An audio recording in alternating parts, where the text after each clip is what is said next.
Kita nih yang udah keluarga,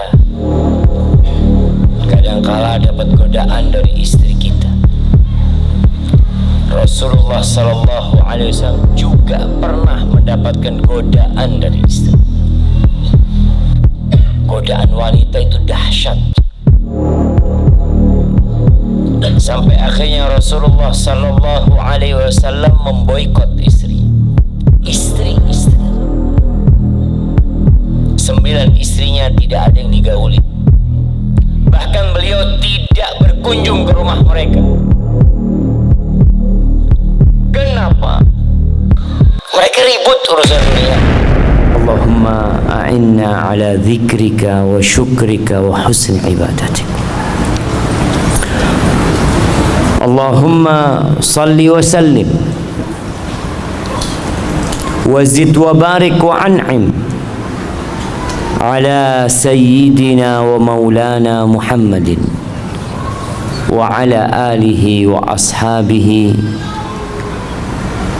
wa man ittaba'ahum bi ihsanin ila yaumiddin. Ya Allah, semoga salawat dan salam senantiasa Engkau curahkan kepada hamba kekasih-Mu, kepada baginda Nabi kita Muhammad alaihi salatu wassalam, yang telah mengajarkan kepada kita segala sesuatu yang kita perlukan dalam kehidupan ini. Maka sebagai bentuk terima kasih kita adalah memperbanyak salawat buat Nabi alaihi salatu wassalam dan memperjuangkan apa yang sudah beliau sampaikan. Semoga salawat itu bersambung untuk keluarga beliau. Jamaah rahimakumullah, kita nih yang udah keluarga, kadangkala dapat godaan dari istri kita. Rasulullah Sallallahu Alaihi Wasallam juga pernah mendapatkan godaan dari istri. Bicara tema kita malam ini, godaan wanita itu dahsyat. Sampai akhirnya Rasulullah Sallallahu Alaihi Wasallam memboikot istri. 9 istrinya tidak ada yang digauli. Bahkan beliau tidak berkunjung ke rumah mereka. Kenapa? Mereka ribut urusan dunia. Mereka sibuk minta tambahan nafkah. Ada yang istrinya minta tambahan nafkah. Lalu Allah turunkan firman-Nya di surah Al-Ahzab ayat 28-29. Apa kata Allah?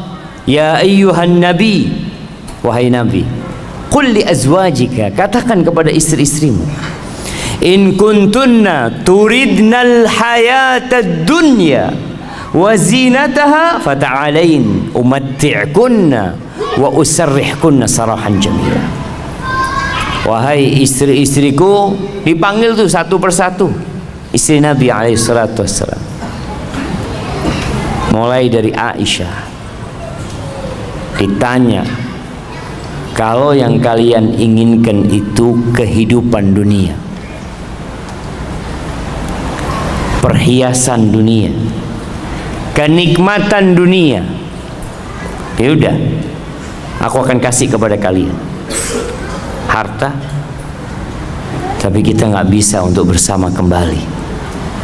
Aku akan ceraikan kalian dengan perceraian yang indah. Cukup sampai di sini hidup kita, nggak bisa dilanjutkan.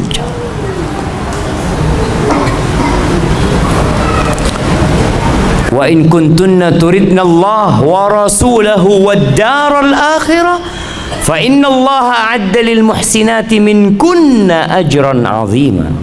Tapi kalau ambisi kalian itu akhirat, Allah dan Rasulnya dan kehidupan akhirat, maka sesungguhnya Allah menyediakan bagi yang baik di antara kalian pahala yang besar.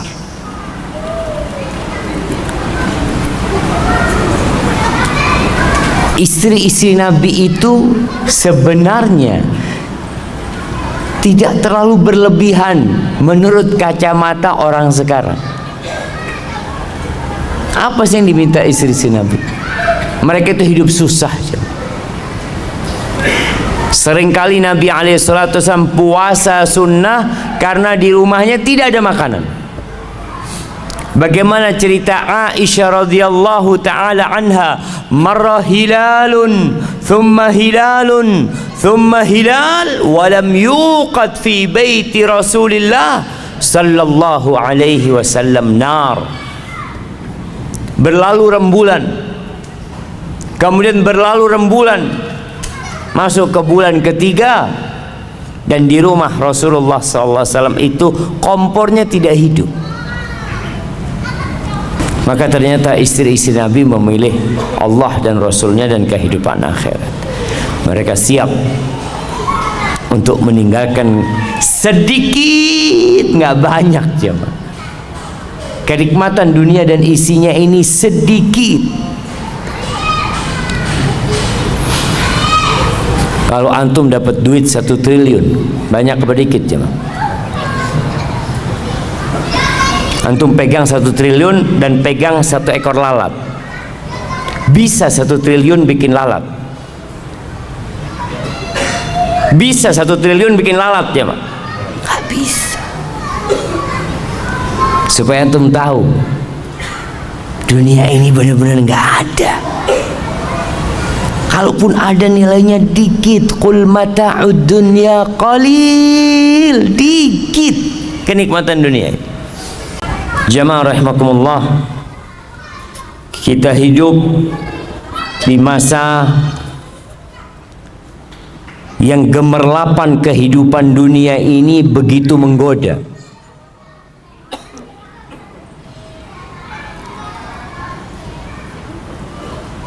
Kerusakan begitu mudah untuk didapatkan. Kemaksiatan yang dahulunya sulit untuk dikerjakan di masa sekarang ini mudah.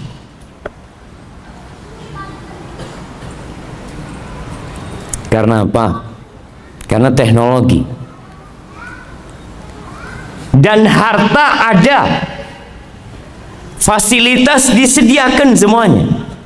Zaman dulu jemaah, jangan zaman dulu ya, tahun 90-an ke bawah, itu yang punya motor itu hanya orang kaya aja. Yang bisa beli motor tuh orang kaya. Sekarang di mana-mana orang punya motor. Dulu orang mau berangkat ke tempat maksiat susah.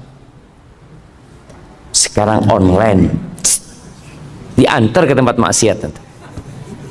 Nah, begitu mudah. Mau booking tempat maksiat di handphone bisa pilih. Na'udzubillah min dzalik.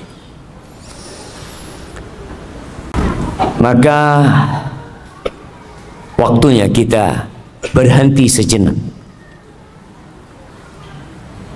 merenungkan kehidupan ini.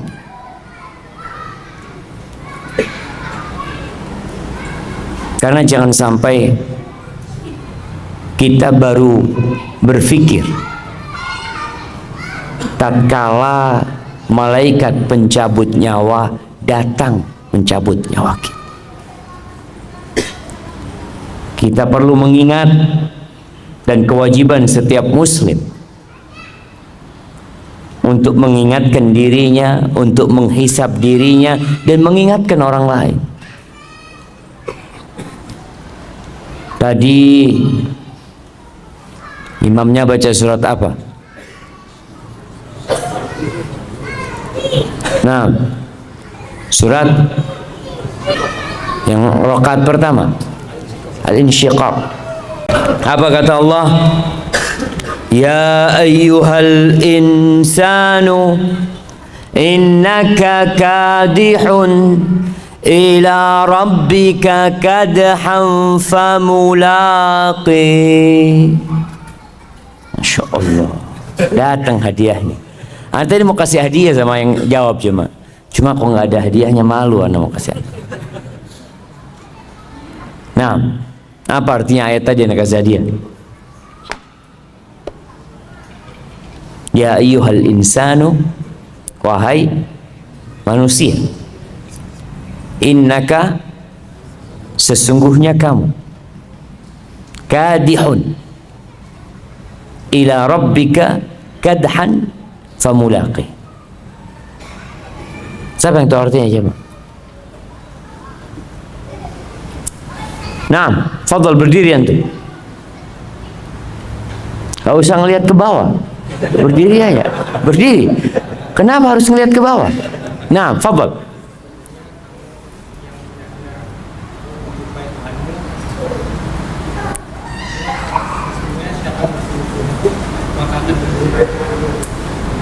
Sesungguhnya siapa yang bersungguh-sungguh akan berjumpa. Yang enggak bersungguh-sungguh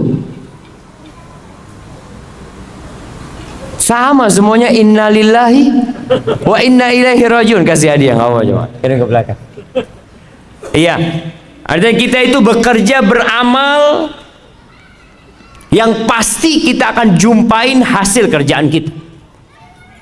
Kita semua menuju Allah Azza wa Jalla, semuanya. Tapi ada yang sampai dan ada yang tidak sampai. Jamaah rahimakumullah, di antara yang menyebabkan manusia itu terlena ada dua hal. Yang pertama, lupa, dan yang kedua malas.